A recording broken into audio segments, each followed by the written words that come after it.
Hey dreamers, welcome back to your Dream Coach podcast, where we talk about building your dream life and business from the inside out through leadership, fulfillment, and growth. I'm Shayla Wey. I'm a small business coach, growth strategist, and believer that when you lead with purpose, everything changes. Today's topic is one that every small business owner has to face if they want to scale really well, not just to grow in size, but in impact. And so today I'm talking about how to develop leaders within your business. Now, I've worked with hundreds of leaders and teams, and I can tell you one of the biggest mistakes I see in business owners is them trying to do everything themselves. They hold on too long. They say things like, no one will do it like me, and eventually they burn out or they plateau. And so what I found is this, is if you want to grow a sustainable, fulfilling business, you need to develop leaders, not just hire helpers. And so let's dive into how to do that. Well, the first thing is great leaders need to start by letting go. And the first mindset shift that I had to make in developing leaders was this, is you cannot control and empower at the same time. So let me say that again. You cannot control and empower at the same time. Now, that might sting a little, especially for the high achievers and perfectionists out there. And I get it because I was one of them. In the early days of my business, I thought I was being a great leader by staying involved in everything. I had my hands in the finances and the onboarding and the sales calls and the training and the social media. You name it, I was doing it. And I told myself I was protecting the standard, that the brand needed my fingertips on every detail to keep it excellent. But the truth is, I was just afraid. I was afraid of letting go, afraid of someone else that maybe wouldn't care as much as I did. But after being afraid, right, afraid that, if I handed over the reins, the business might slip, what I didn't realize was that all of that fear was actually creating the ceiling on my potential. It was bottlenecking not only my business growth, but the growth of the people around me. And so what I found is that a lot of small business owners unknowingly micromanage their way into mediocrity. They think that they're protecting their business when really they're just babysitting it. And here's what I learned is that if you want to develop real leaders, you have to start by creating space. Not space for delegation, but space for development. There's a big difference between handing off tasks and handing off responsibility. So handing off tasks is still control. You're still the brain, they're just the hands. But handing off responsibility, that's where leadership begins. That's when you stop saying, here's what to do, and start asking, what do you think we should do? So it's in that space where someone else has the opportunity to think, decide, act, and learn that real leaders are born. It's not always clean, and it's not always fast, but it's always worth it. So when you do it right, it taps into all three of the pillars I talk about so often in this podcast. Leadership, because you're not just leading people, you're multiplying leaders. Fulfillment, because nothing feels better than watching someone rise into their potential and know that you played a part in that. And growth, because true growth is only sustainable when you stop being the one steering the ship. So if you're serious about building a dream business and not just being stuck inside a busy one, you've got to let go of the need to control. You've got to start trusting your people, not blindly, not recklessly, but intentionally. Because the standard doesn't drop when you empower others. It rises when you do it with vision, trust, and clarity. Now, what I found is over and over again, both in my journey and in coaching dozens of other businesses, is leadership isn't a checkbox. It's a culture. So leadership development is a long game. It's not something you tick off your to-do list during a weekly team meeting. It's not a title or a role or a milestone you hit once and move on. Leadership is something you build into the DNA of your business. It's how you show up. It's how you respond to challenges. It's how you develop your people. It's what you tolerate and what you celebrate. So when we talk about developing leaders, we're not just talking about management skills. We're talking about mentorship. And that's a huge distinction because anyone can manage tasks, but mentorship is about developing potential. It's about seeing people, not just using people. And that means being willing to ask deeper questions. So to have those honest conversations, to sit with discomfort, and coach people through mistakes instead of immediately fixing them yourself. So I've learned that if I want someone on my team to become a strong leader, I need to give them the room to fail forward. Not in a careless way, but in a way that lets them learn, that lets them own their process. So that invites their voice, their ideas, their unique perspective. Because let's be honest, if we only ever want people to follow our lead, we'll never see what they're capable of on their own. And so, what does that look like practically? Okay, well, it looks like asking, what do you think we should do? Instead of just giving them the answer. It looks like inviting team members into strategy meetings they're not required to be in because exposure creates expansion.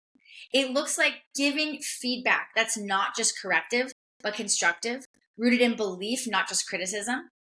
It looks like creating a space where questions are welcome, ownership is expected, and support is unwavering. I've seen this shift firsthand in my own team and in the business I coach, is that when you truly invest in your people, something powerful happens. So your retention improves because people feel seen and supported. Your results improve because you're no longer the only one solving problems or driving the vision. And maybe most importantly, your energy improves because you're not carrying it all alone anymore. And that is what fulfillment feels like in leadership.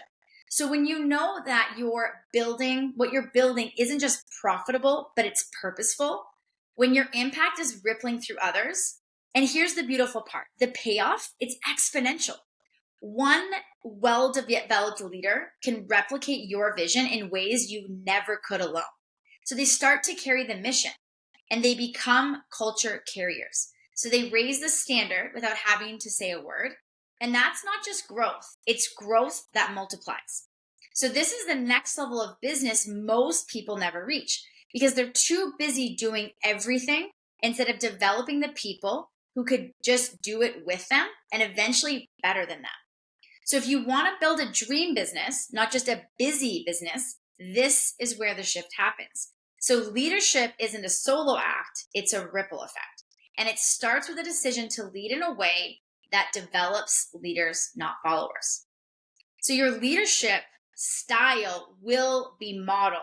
And something I didn't realize early on, and maybe you can relate, was that my leadership style was being copied, whether I liked it or not, and for better or worse. And I remember one day, many years ago, a team member responded to a challenge in a way that I was a little sharp, right? A little impatient, right? Or in a way that was like that. And my first instinct was to kind of coach them on how to handle it differently. But the moment I started to give feedback, I felt this wave of awareness sort of wash over me because I realized they sounded just like me. So it was humbling, eye-opening, and honestly, kind of uncomfortable. Because what I found is that your future leaders will mirror your habits, your tone, your energy, your boundaries, your communication style, really everything. So if you're reactive under pressure, that's how they think leaders respond to stress. And if you let work creep into every corner of your personal life, they'll assume that's the expectation too. So if you avoid hard conversations, they'll follow suit. But if you lead with clarity, if you stay calm in chaos, if you apologize when you're wrong, if you model accountability, and if you show up with purpose and consistency, they will mirror that too. So you're not just leading through strategy, you're leading through example. And this is why I believe so deeply in doing the inner work of leadership. Because before you can expect someone else to rise, you have to rise first. And before you can ask someone else to be accountable, you have to hold yourself to the highest standard. So you can't ask for excellence and model inconsistency. You can't expect ownership if you're still micromanaging. So this is the invisible work that shapes everything else. It's the mindset work, the emotional intelligence, the self-awareness, the courage to look in the mirror and ask, what would I want to be led by me today? That's a question I ask myself regularly, not out of guilt or shame, but out of alignment, because I want to be the kind of leader that inspires more leaders, not just followers. And when you commit to that level of self-leadership, it changes the energy of your business. It shifts your culture, it builds trust, and it creates consistency, and it raises the standard without you ever needing to say a word. And that ties deeply into fulfillment. one of the core pillars I talk about in every episode. Because when you grow into a leader you're genuinely proud of, when you know you're showing up with intention, integrity, and alignment, you start to enjoy the culture that you're creating. And you start to feel peace in the business, not just pressure. And you start to attract people who match that energy, and they stick around because they feel it too. So you stop being drained by leadership and start being energized by it. And that's the shift that most people miss. Too many leaders are chasing external results while ignoring internal alignment. But I've learned that when you become the leader your business needs, the results start to take care of themselves. Because here's the truth, is you don't just build your business, you shape the way it feels to work inside it. And that's feeling, that's culture, that's leadership, and that's fulfillment. You are the template.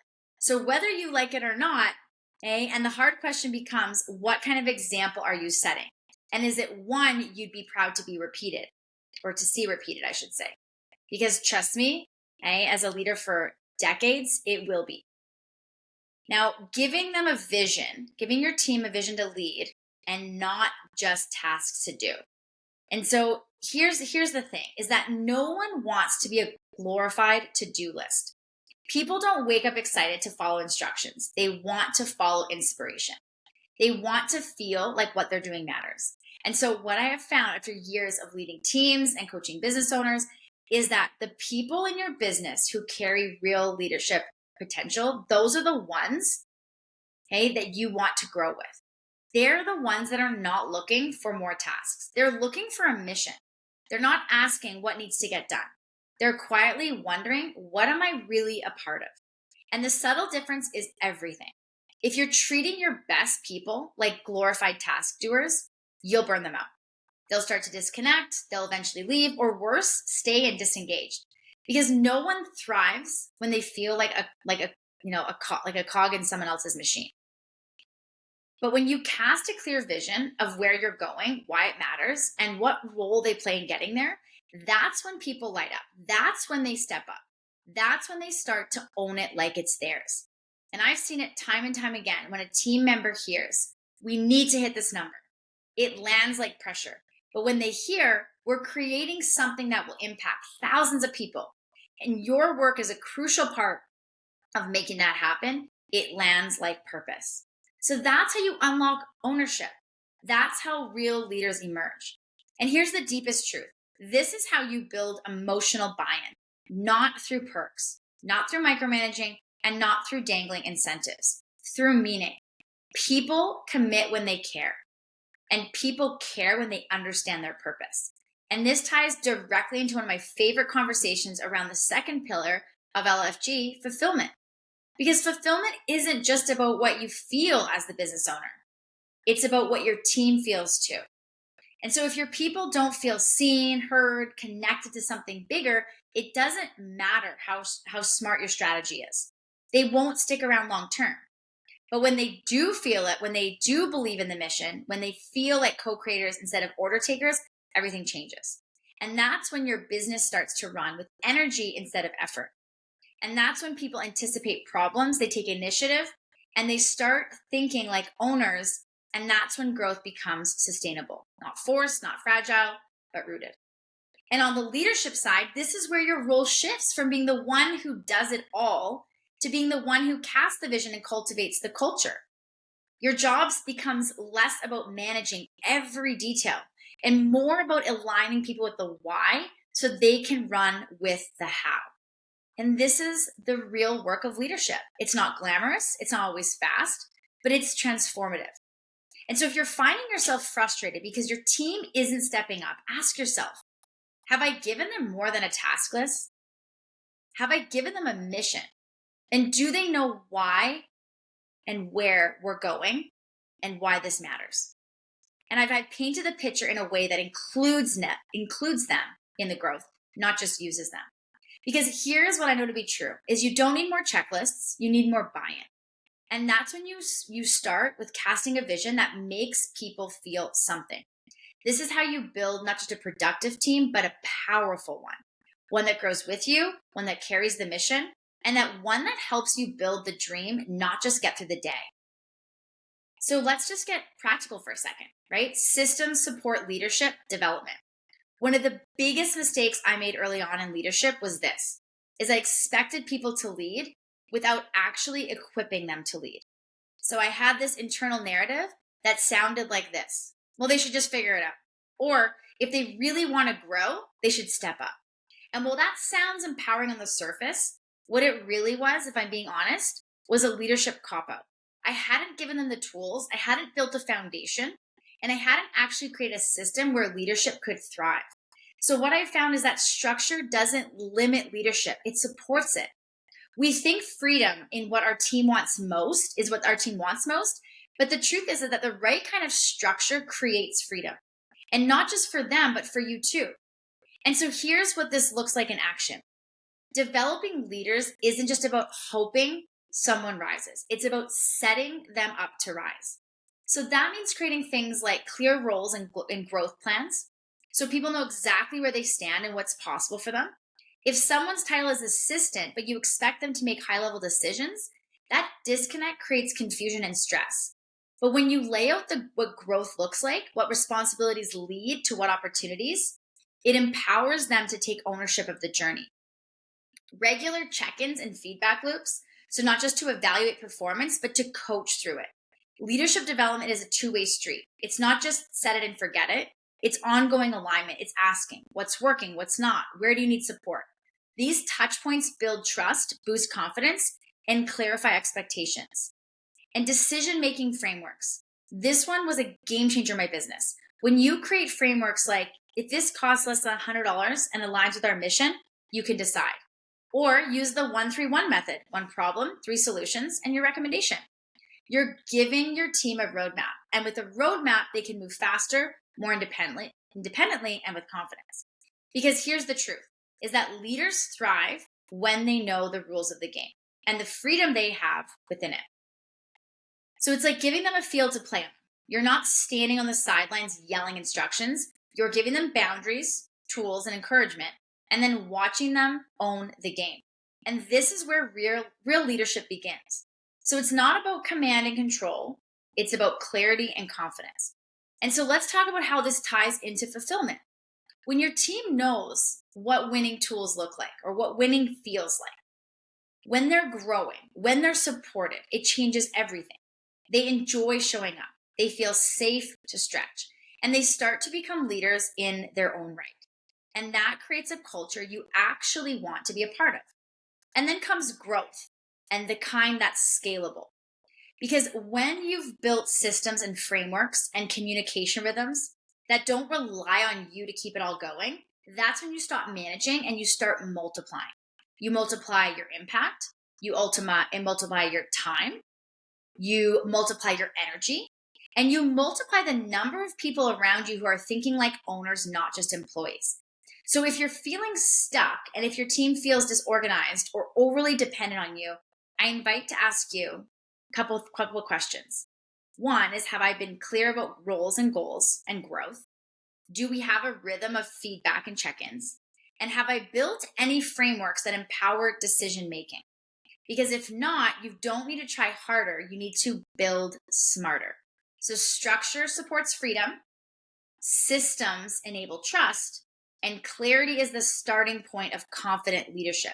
This is how you grow from doing it all yourself to building a business that grows leaders, not just revenue.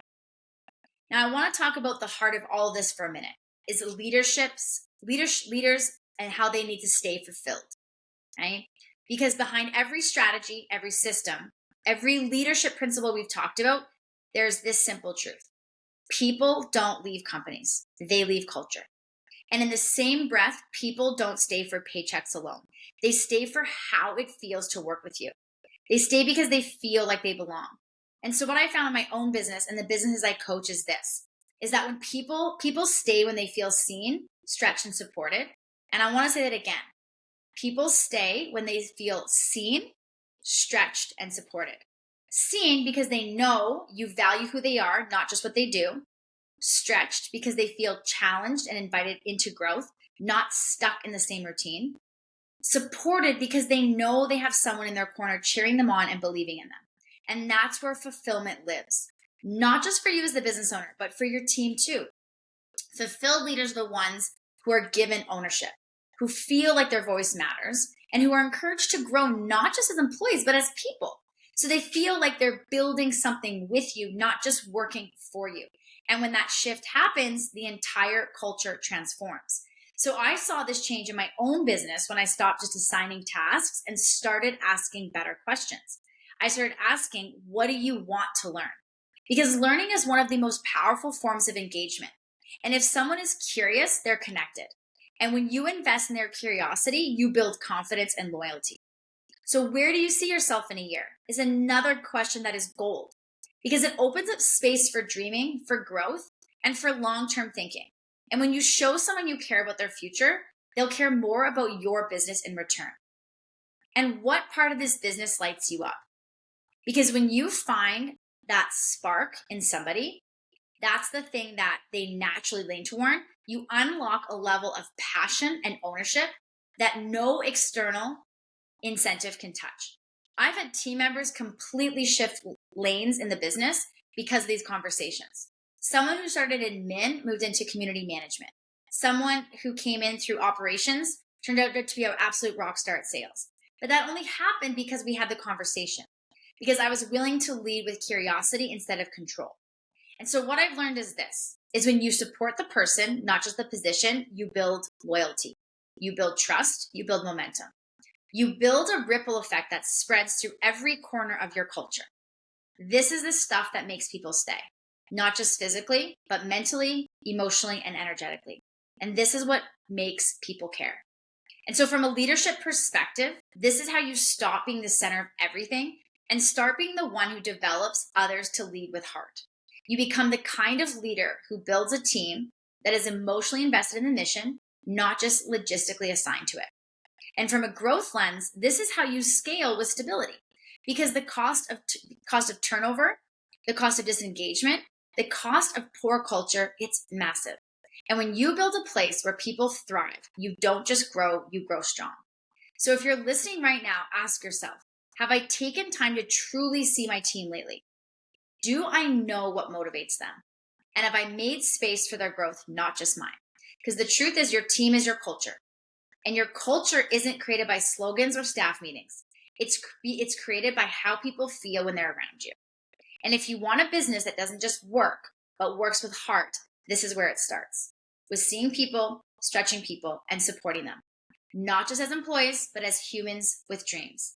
Because the more we build businesses that lead with fulfillment, the more we create lives and legacies that truly matter. So let me know if your takeaways from today's podcast. Because if you want to start to scale your business without sacrificing your sanity, you want to start by developing leaders, not just doers, not just helpers, and leaders. Because when you do that, you multiply your impact. You create freedom, you stop being the only one driving the bus, and instead build a team of co-drivers who care just as much as you. So as always, thanks for tuning in today. Okay, remember that your dream life starts with the way you lead, the way you live, and the way you grow. I'll see you in the next episode.